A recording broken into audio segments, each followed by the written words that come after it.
Hello. Today we're going to be looking at the first half of section 1.3, which is algebraic expressions. For the first problem, it is asking us what is the value of the expression for the given values of the variables. So our key thing is that we need to figure out what our solution is going to equal for this algebraic expression if we have an expression that is named 5x plus 7. We notice that it's asking us to find the value. So that tells me if I am asked to find the value, then that means I am going to evaluate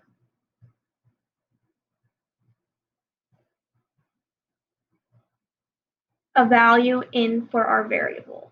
So if I look at this, we have a variable x, and I notice over here that x is equal to 3 and y is equal to negative 3. There is no y here, so I do not need to worry about the y, but they did tell me that x is equal to 3. Since x equals 3, and I see an x right here, what I'm going to do is I'm going to take that value for 3 and I'm going to replace every x that I see with this number 3. So I have 5. There is an invisible multiplication symbol here. So every time you have a number, or in this case it's called a coefficient, in front of the variable, it is 5 times. I like to use parentheses for my multiplication. And it's going to be multiplied by 3, not 7. We're multiplying it by 3. And then we're going to add 7 to the back. Now that I evaluated, I substituted in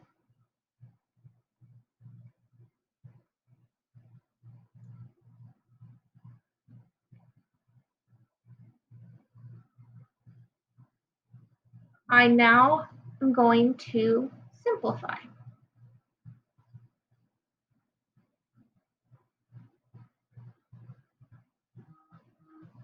So step 2, we are going to simplify. We're going to be using order of operations.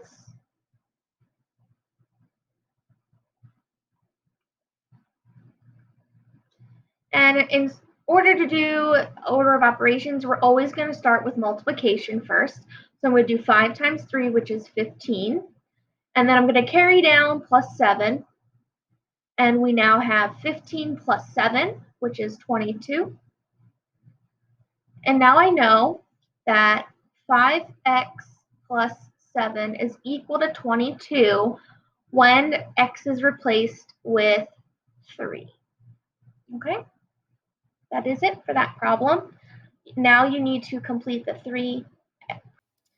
Hello again. Looking at these two problems, we notice that they're a little bit more complex. We see that there are 2 values given to us again, x equals 3 and y equals negative 3. It is asking us what is the value of the expression for the given values of the variables.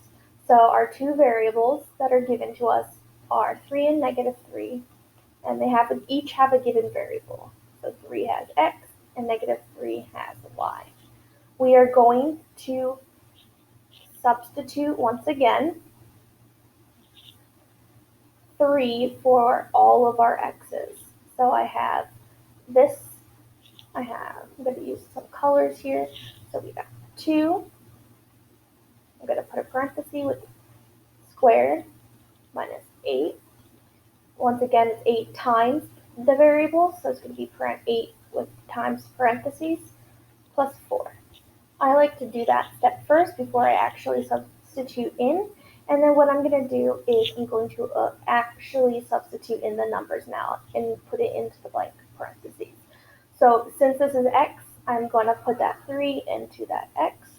So it's going to be 3 to the second power, and then times 2. And then we also have negative 3 for my y, And look at this. We don't have y. So I don't need to use that y yet. So I'm going to go back to the pink color, and then I'm going to put 3 into this one as well.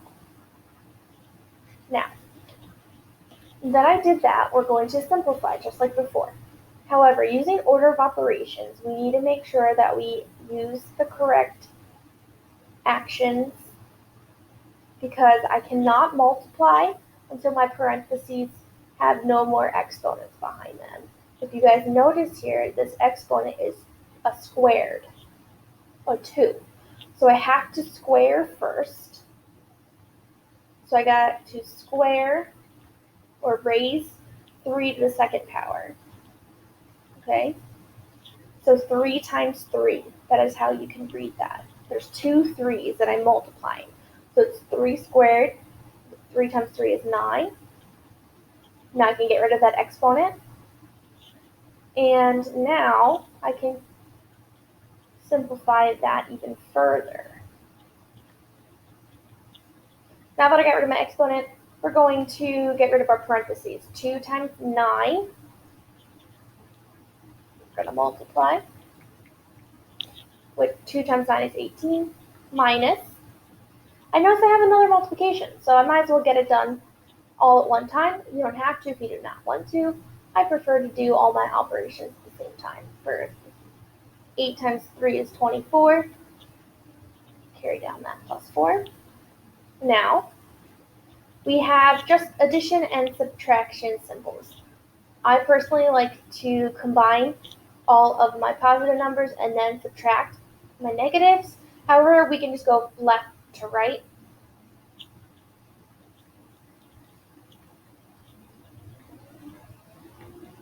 So I'm going to do 18 minus 24, which is negative 6.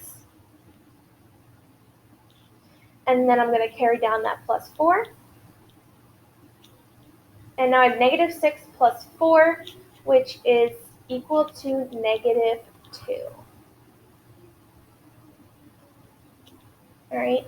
The other way we could have done it was add 18 and 4 together, and we could have gotten 22, and then subtracted 24 from that, which would still get us negative 2. So either method is correct, but that will get us our value. All right. The next problem, we're going to do the exact same thing, except just make sure that we have the correct values going in for the variables. Looking at the first example, we see that there is a y this time. So when we plug our y in, we need to make sure that we have that negative with the symbol. So we have 3 times, we have a bunch of things inside. So when we have a bunch of things inside, we are told, and I always use brackets so I do not get confused. And once we look inside, I have a y, which will be replaced with a variable of negative 3. So I'm going to replace it right away. And then we have plus 8 minus 4. Now just leave enough space to write that last part, which we see is times. So I'm going to use parentheses again. And that's why I use brackets, because when we use extra little parentheses, those brackets just help me not get confused on what order I need to do. And that y as well is negative 3. So I plug that negative 3 for both of these y's. And now what we're going to do is follow order of operations. Once again, we need to simplify the parentheses to get to a single number. Looking at this the inside, I see we have a negative 3 plus 8 minus 4 times negative 3. Remember, we always do multiplication before we add or subtract. So I'm going to multiply first. I have negative 3 minus 8. And what we're going to do is we're going to multiply the whole sign. -4 times -3 is 12. And remember, a negative times a negative becomes a positive. So it could be +1. Okay? Now that I got rid of those parentheses, I still have my brackets. I still need to complete and simplify these, combine every number that's inside. So I'm going to carry that 3 down. And we're going to do -3. We can start left to right. I have -3 and -8. And if I combine those together, we get -11. And then I'm going to add -11 and 12 together. Now 1 is negative, so in theory we are subtracting 12 minus 11, which is 1. Okay? Now, all I need to do is 3 times 1, and I get 3. And now that I have a single answer, that is the value for when we plug in -3 for everyone. All right, looking at this last problem that is on the assignment for class is a word problem. It is asking us to write and evaluate expressions. So if we look at the first problem, it says, for a walkathon, a sponsor committed to give you a flat fee of $5 plus $2 for every mile you walk. So our first thing is to identify what are some of the key elements that are given to us. So if the first thing we see is that we were going to be given a flat fee of $5. So we need to figure out what does flat fee mean in reality, and we know it's going to be $5. The second thing we see is there's going to be a plus $2 for every mile, M. So every mile is going to be $2. So I know my expression is going to have a 5 and a 2 in it, and our variable is M. Now I got to figure out, where does my M go? If I look at this, they say 5 plus. So a flat fee basically means is that you're going to be giving it to you one time. So there's definitely no variable attached to my 5. So I'm going to get $5 in the beginning from this person. And that basically, so if we ever see the word plus, we know that's addition, or the word and. I can get $5 from the person in the start, and I'm getting $2 per mile, or for every mile. So every time you see the word every or per, that means you're going to multiply. Because if I run 10 miles, I'm getting $2 each time. So it's going to be 2 times M. And that's it. We set up our expression. So if we look at part B, it says, then evaluate your expression for 20 miles walked. So if you walk 20 miles, we know that M represents miles. So M is going to equal 20. So all I need to do is take my expression and replace the variable of M with 20. And then do what we did in the other previous slides, simplify using order of operations.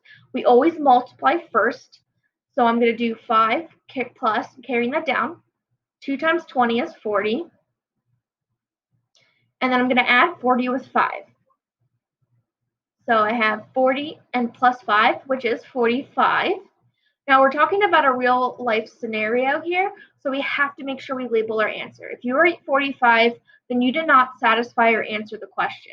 It's asking you to evaluate your expression for 20 miles walked. And if we read part A again, we know we're talking about money. So I have to make sure I include that I'm going to earn $45 from this donator for walking 20 miles. And you were going to do the same thing on your got it number 2.